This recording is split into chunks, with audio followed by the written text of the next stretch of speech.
Judge Kavanaugh is one of the finest people that I've ever known. He's an outstanding intellect, an outstanding judge, respected by everybody. Never had even a little blemish on his record. The FBI has, I think, gone through a process 6 times with him over the years where he went to higher and higher positions. He is somebody very special. At the same time, we want to go through a process. We want to make sure everything is perfect, everything is just right. I wish the Democrats could have done this a lot sooner because they had this information for many months, and they shouldn't have waited till literally the last days. They should have done it a lot sooner. But with all of that being said, we want to go through the process. One thing I will say is that, as I understand it, Judge Kavanaugh spent quite a bit of time with Senator Feinstein, and it wasn't even brought up at that meeting, and she had this information. So you would have thought certainly that she would have brought it up at the meeting, not wait till everything's finished and then have to start a process all over again. But with all of it being said, we want to go through a full process. I have great confidence in the U.S. Senate and in their procedures and what they're doing, and I think that's probably what they're going to do. They'll go through a process and hear everybody out. I think it's important. I believe they think it's important. But again, he is one of the great intellects and one of the finest people that anybody has known. You look at his references, I've never seen anything quite like it. So they'll go through that process and we'll get it done. Should it be delayed? I don't know. It depends on the process. I'd like to see a complete process. I'd like everybody to be very happy. Most importantly, I want the American people to be happy because they're getting somebody that is great. I want him to go in at the absolute highest level. And I think to do that, you have to go through this. If it takes a little delay, it'll take a little delay.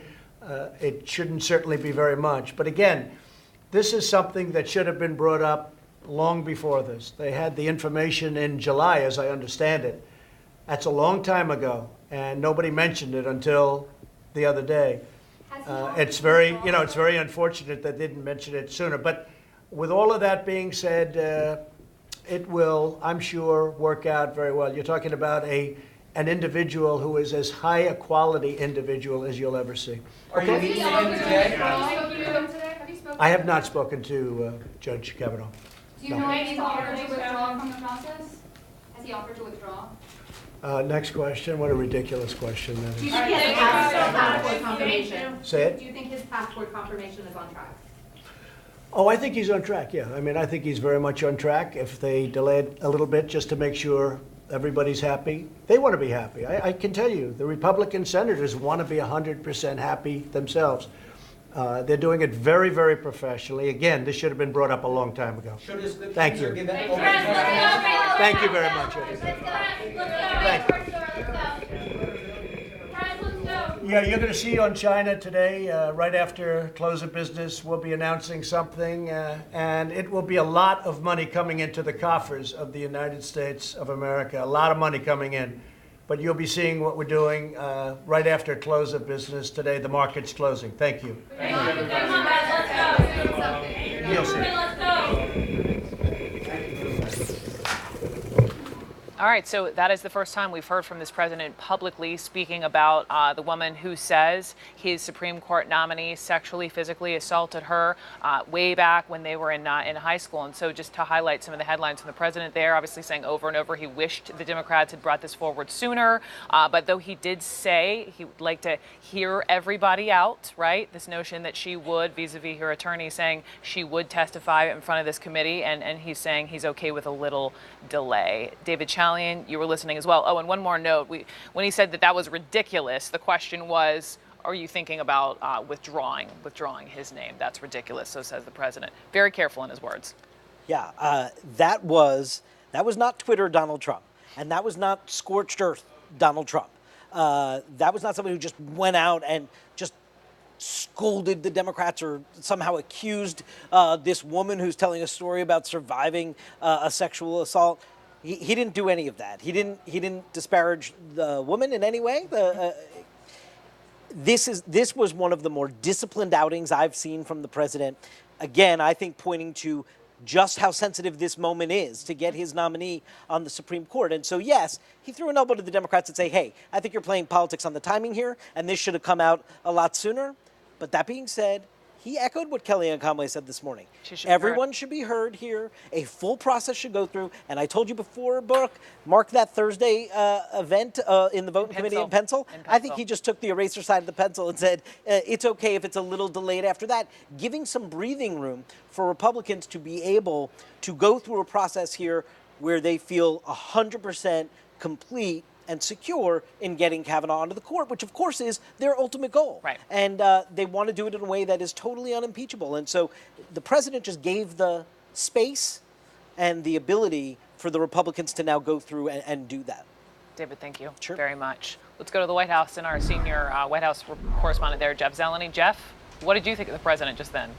Well, Brooke, there's no question that the president is continuing his discipline over these Supreme Court nominees. This has been the single most disciplined area of his presidency. The first Supreme Court vacancy and now the second one. He's very much following the playbook here that his advisors have laid out for him. I really can't recall, at least in this instant, something where he has been as measured, I would say, and on a subject that we have seen him be not measured before. His instinct, initially, I was thinking back about a year ago to those accusations of sexual misconduct against Alabama Senate candidate Roy Moore.